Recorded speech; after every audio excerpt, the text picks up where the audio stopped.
నమస్తే. తెలంగాణ రాష్ట్ర రాజకీయాలన్నీ బీసీ 42% రిజర్వేషన్ల చుట్టూ తిరుగుతున్నాయి.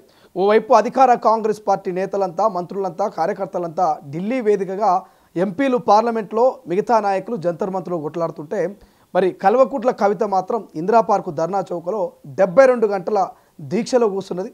మాట్లాడే ప్రయత్నం చేద్దాం. తాజా రాజకీయాలతో పాటు ఈ బీసీ రిజర్వేషన్ల గురించి కూడా మాట్లాడే ప్రయత్నం చేద్దాం. ప్రస్తుతం మనతో పాటు కాంగ్రెస్ పార్టీ సీనియర్ నాయకులు మాజీ మంత్రి పుష్పలీల గారు ఉన్నారు. సో మొదటగా పుష్పలీల గారు, మీ పార్టీ నాయకులంతా ప్రత్యేక రైల్లో, ఒక బీసీ రైలు అని చెప్పుకోవచ్చు, ఢిల్లీకి ప్రయాణం అవుతున్నారు.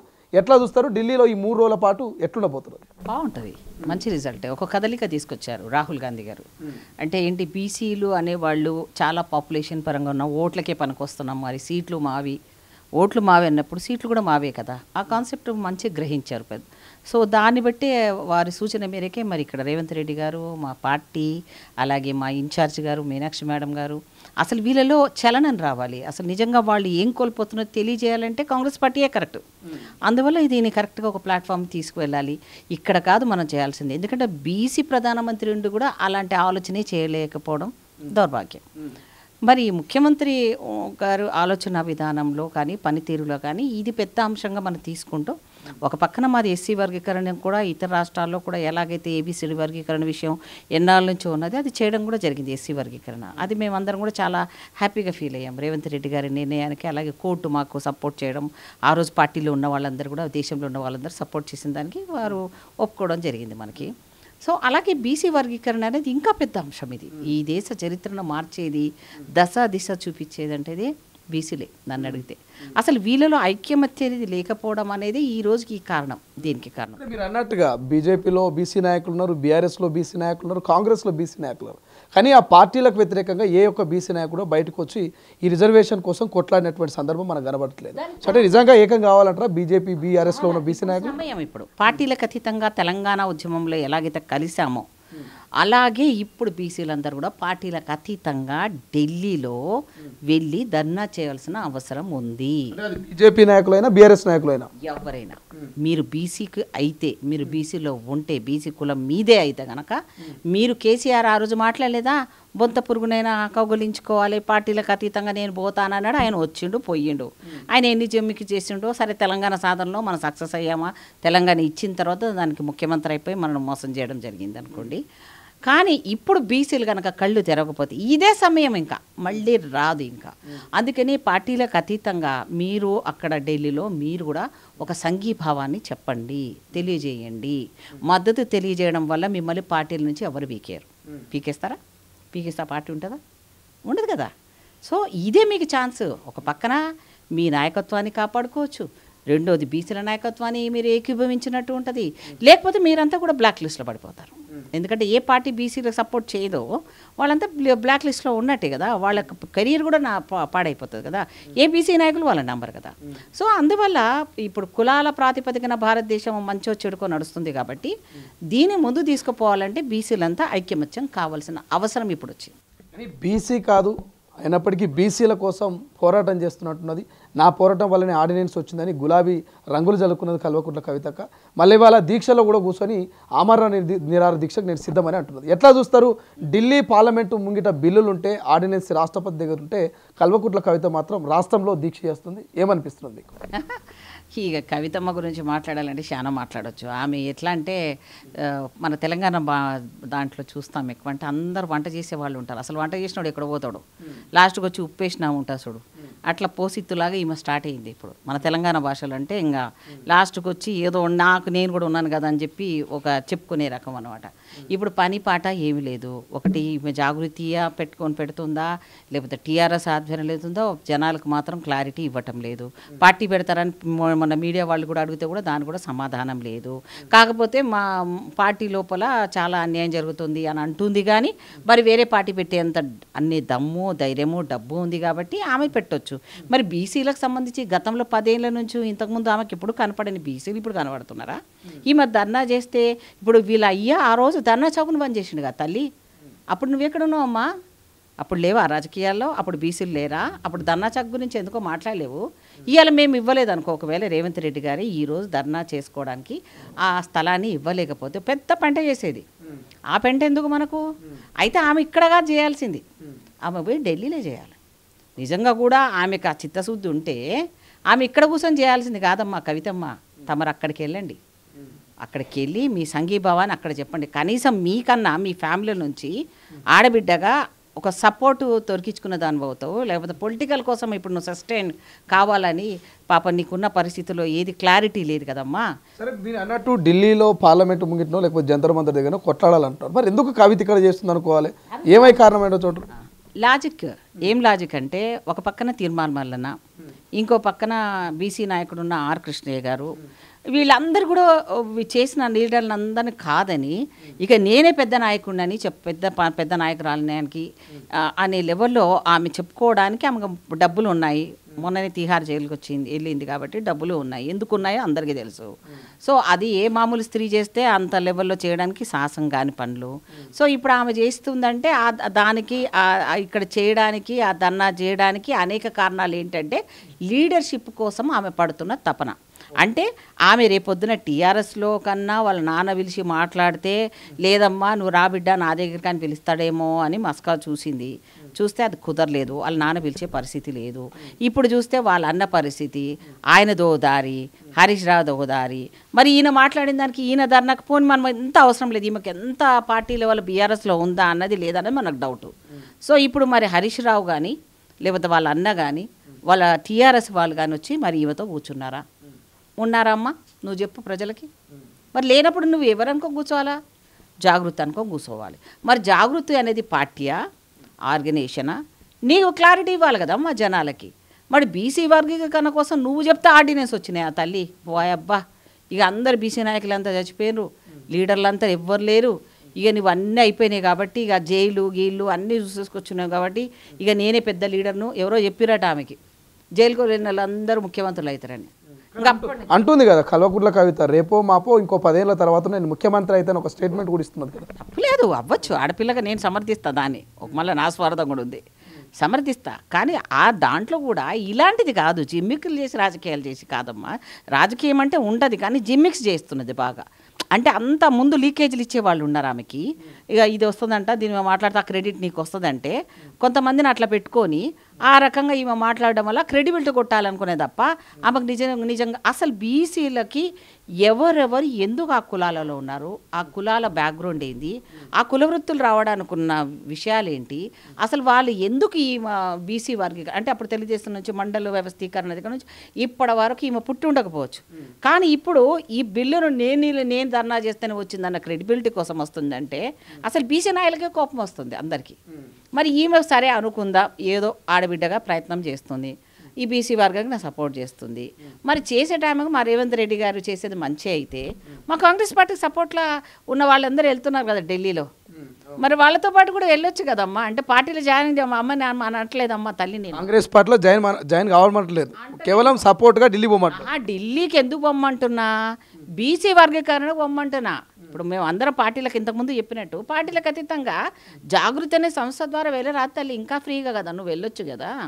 అంటే ఇప్పుడు 72 గంటలు నువ్వు చేసి ఇక్కడ నువ్వేదో సాధించి ఏదో నేను చేస్తేనే వచ్చిందని నువ్వు రాసుకొని తృప్తి పడాలని కూడా సప్పట్లు కొట్టేటోళ్ళు మీ జాగృతి వాళ్ళు ఉంటారేమో కానీ ఎవ్వరు లేరు తల్లి. దయచేసి ఇలాంటివన్నీ చేయకమ్మా. నిజంగా నీకుంది, నాలెడ్జ్ ఉంది, ఘట్స్ ఉన్నాయి, పైసలు ఉన్నాయి, అన్నీ ఉన్నాయి. ఒక లెవెల్లో రాజకీయాలు నడిపించగలంత సామర్థ్యాలు చాలా ఉన్నాయి నీకని ఆ సామర్థ్యాలను తెలంగాణ వాళ్ళు అమాయకులు ఎంతైతే ఉన్నారో అంతే లేవో నిజాయితీ కూడా కోరుకుంటారు, కమిట్మెంట్ కోరుకుంటారు. సో ఇప్పుడున్న వాళ్ళందరినీ చూసేశారు. ఇప్పుడు నీ దగ్గర కొత్తగా నువ్వేదో చేస్తావని మాత్రం ఎవరికి కూడా ఆశ లేదమ్మా. ఆ 2 రోజులు నీ అకౌంట్లో వేసుకోవాలనుకుంటే వేసుకో. నీకు ఆ 72 గంటలు మరి అక్కడ ఉండొచ్చు నువ్వు అట్లాంటి నిరారేసి ఇక్కడ మళ్ళీ ప్రాక్టీస్ ఏమైనా ఫ్యూచర్ పనికి వస్తుందో చేద్దామంటే చేసుకోతాలి. మా దానికి మేము ఏమనం. ఎట్లా చూస్తారు? నిన్న కల్వకుంట్ల కవిత కొన్ని కామెంట్ చేసింది. వాళ్ళ పార్టీ నాయకుడు జగదీశ్వర్ రెడ్డిని లిల్లీపుట్ అంటూ సంబోధిస్తూ కేటీఆర్ అండదండలతోటి నా మీద ఈ రకంగా రెచ్చిపోతున్నాడని ఒక కామెంట్ చేసింది. ఏమైనా కామెంట్ చేస్తారా పుష్పల్లి గారు? కల్వకుంట్ల ఫ్యామిలీ కావచ్చు, బీఆర్ఎస్ పార్టీలో జరుగుతున్న అంతర్గత కొట్లాటల మీద. అది ఇంటర్నల్ మ్యాటర్ కదా. ఇంటర్నల్ పార్టీలో వాళ్ళు ఉన్నారు, దయ్యాలు ఉన్నారు, భూతాలు ఉన్నదని చెప్పి మీ నాన్న పార్టీ అధ్యక్షుడే కదా తల్లి. నువ్వు ఆయనతో మాట్లాడుకో. నువ్వు ఒక పార్టీ కార్యకర్తలాగా ఉన్నావో లేకపోతే కూతురుగా ఉన్నావు, నీకున్నంత చనువు ఎవరికి ఉంటుంది? దాన్ని తీసుకొచ్చి బయటికి రావడం వల్ల కేటీఆర్ చాలా మనస్తాపానికి గురవుతున్నారు, పార్టీ వాళ్ళు చాలా మనస్తాపానికి గురవుతున్నారట. సో దాంట్లో వాళ్ళంతా ఇప్పుడు వాళ్ళు కన్ఫ్యూజన్లో ఏం లేరు, వాళ్ళు క్లారిటీనే ఉన్నారు వాళ్ళు. ఎట్లా కేటీఆర్, హరీష్ రావు, సంతోష్, తర్వాత కేసీఆర్ వీళ్ళంతా కూడా క్లారిటీ ఉన్నారు. వాళ్ళు రేపొద్దున లోకల్ బాడీస్లో ఎలక్షన్స్కి ఎట్టబోవాలన్న ఆలోచనతో వాళ్ళు మంతనాలు జరుగుతున్నాయి. ఈమేమో అలా కాదనమాట.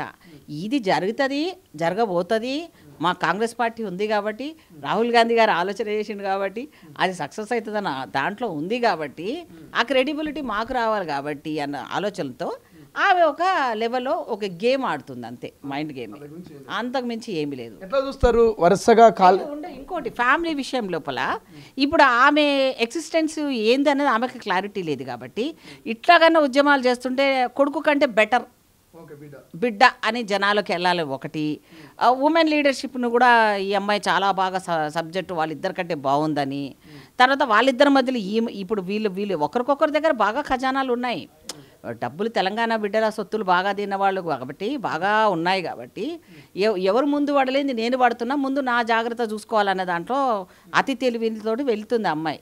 ఆడపిల్లలు రావాలి రాజకీయాలు, ఎంతమంది చూసాం తెలంగాణలో కూడా చాలామంది రావాల్సిన అవసరం కూడా ఉంది. కానీ అమ్మా, కానీ నువ్వు ఇలాంటివి చేయడం వల్ల బీసీ నాయకులు మానసికంగా నువ్వు ఒక రకంగా ఇబ్బంది పెడుతున్నట్టు అనిపిస్తుంది నాకు.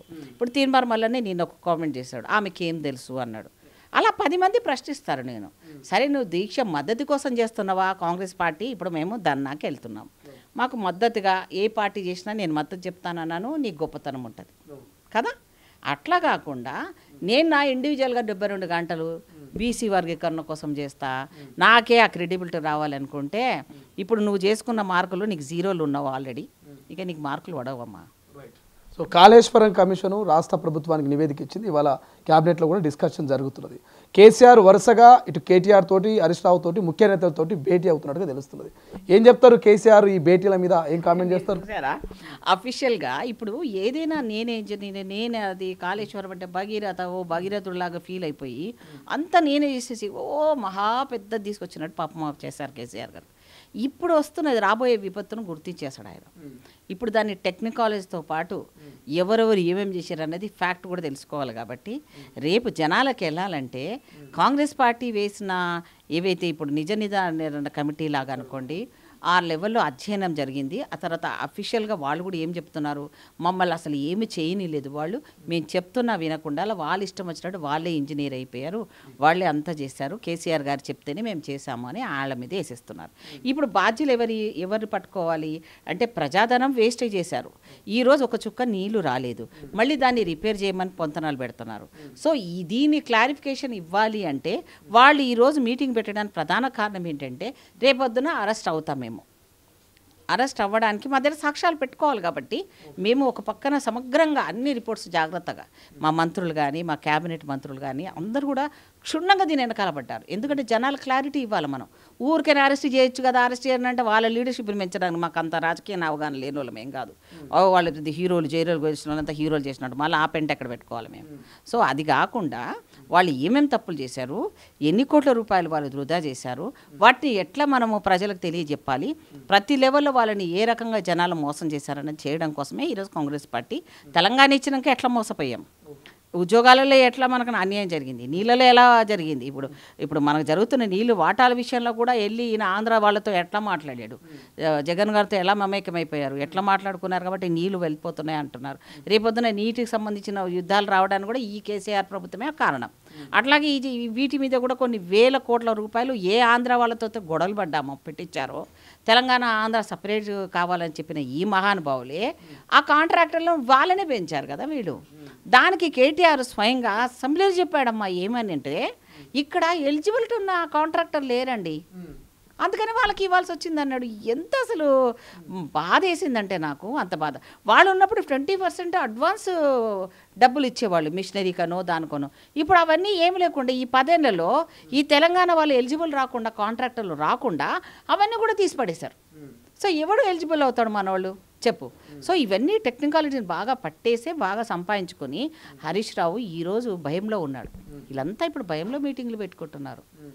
ప్రజల మీద ప్రేమతో కాదు, రేపొద్దు యుద్ధాల వీరులు కాదు, వీళ్ళంతా మోసపూరితంగా రాజకీయ అధికారాన్ని అనుభవించి ఈ 10 ఏళ్ళు జనాలను తెలంగాణ అమాయక ప్రజలు దోచుకున్న దొంగలు. నిజంగా చెప్పాలంటే ఇదే ఏ ఫారంలో అయినట్టు ఈ పాటికి ఊరేసి చంపేసేవాళ్ళు. అంతే కదా. ఇప్పుడు మీకు కరుడుగట్టిన సిస్టమ్ లోపల ఇప్పుడు కమ్యూనిస్ట్ దేశాలైనా కూడా ఒకవేళ ప్రూఫ్ అయితే వాళ్ళని వదిలిపెట్టరు. మిగతా దేశాలు అయితే ఇంకా చెప్పొద్దు. ఇక అసలు అమెరికా లాంటి దేశాలు కానీ ఎక్కడైనా తప్పు దొరికితే మాత్రం వాళ్ళ మీద ఎంత అసలు లైఫ్ లాంగ్ ప్రిజన్మెంట్ ఉంటుంది.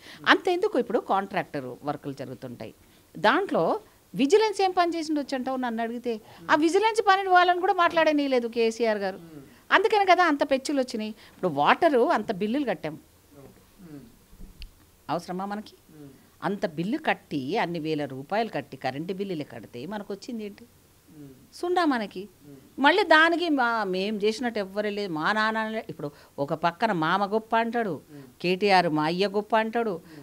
పోనీ ఇప్పుడు వీళ్ళందరూ కేసీఆర్ని చెప్పుకోనే కదా, మరి ఈమె ఎట్లా గొప్ప నాకు ఇప్పటికి ఇంకా క్లారిటీ వస్తలేదు. ఇప్పుడు ఈమె కేసీఆర్ పేరు చెప్పుకొని గొప్ప అని చెప్పుకోవాలనా?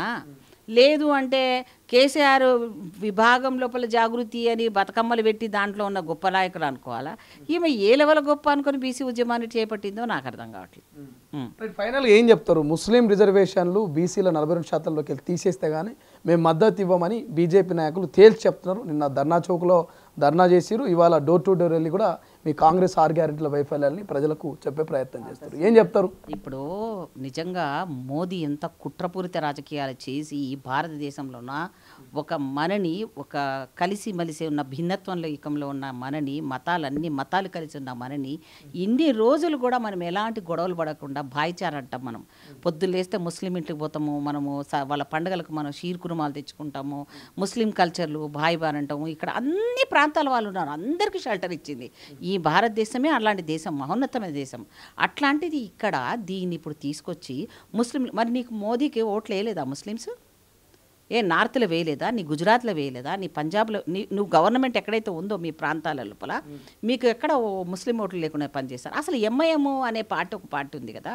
మరి ఇలాంటి విధానం వీళ్ళు చెప్తున్నప్పుడు వీళ్ళు ఇప్పుడు స్ట్రాంగ్గా పనిచేసి మొత్తం ముస్లింలంతా ఐకమత్యం చేయాలి కదా.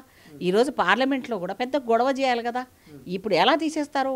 వాళ్ళు ఈ దేశ పౌరులుగా గుర్తించబడ్డారు. వాళ్ళు మేము ఇక్కడే పుట్టాం, ఇక్కడే చేస్తామంటున్నారు. వాళ్ళు పాకిస్తాన్ అని అనట్లేదు వాళ్ళు. సో ఏ కాందిసీకుడినో తీసుకొచ్చి వచ్చి ఎక్కడి నుంచో వచ్చిన వాళ్ళకేమో ఇక్కడ పెట్టి వాళ్ళకు ఓటు హక్కులు అన్నీ ఇవ్వడానికి రెడీ అయిపోతున్నారు. ఏ బంగ్లాదేశ్ లాంటి వాళ్ళకేమో షెల్టర్లు ఇస్తాడు ఈ మోదీ. మరి ఇక్కడే పుట్టి ఇక్కడే ఉన్న వాళ్ళకి వాళ్ళు మతం ఏమన్నా కానివ్వండి, ఆ మత గొడవలు పెట్టి ఆ రిజర్వేషన్కు ఈ రిజర్వేషన్కు పెట్టాడు లింక్ అంటేనే ఎంత డేంజరస్ రాజకీయాలో చూడండి. అంటే ఇప్పుడు పొడుచుకొని చావాలా మనము? బీసీలు ముస్లిమ్స్ పొడుచుకొని చేస్తే దాని మధ్యలో కూర్చుకొని రామారామాని భజనలు చేసుకుంటూ కూర్చుంటారా వీళ్ళు? సో అది కాదు కదా మనకు కావాల్సింది. ఇప్పుడు మన లౌకికమైన అనేది వర్డ్ లేకపోయినా ఉందా పక్కన పెట్టండి, సెక్యులర్ అని పక్కన పెట్టండి, అవన్నీ పక్కన పెట్టి ఈ భారతదేశాన్ని మనం ఈరోజు ప్రపంచ దేశాలు మొక్కుతున్నాయి. ఈ దేశం లాంటి దేశం, మొన్న ఒక రష్యా లేడీ వచ్చింది, ఎందుకు వచ్చి ఇక్కడ ఉంది?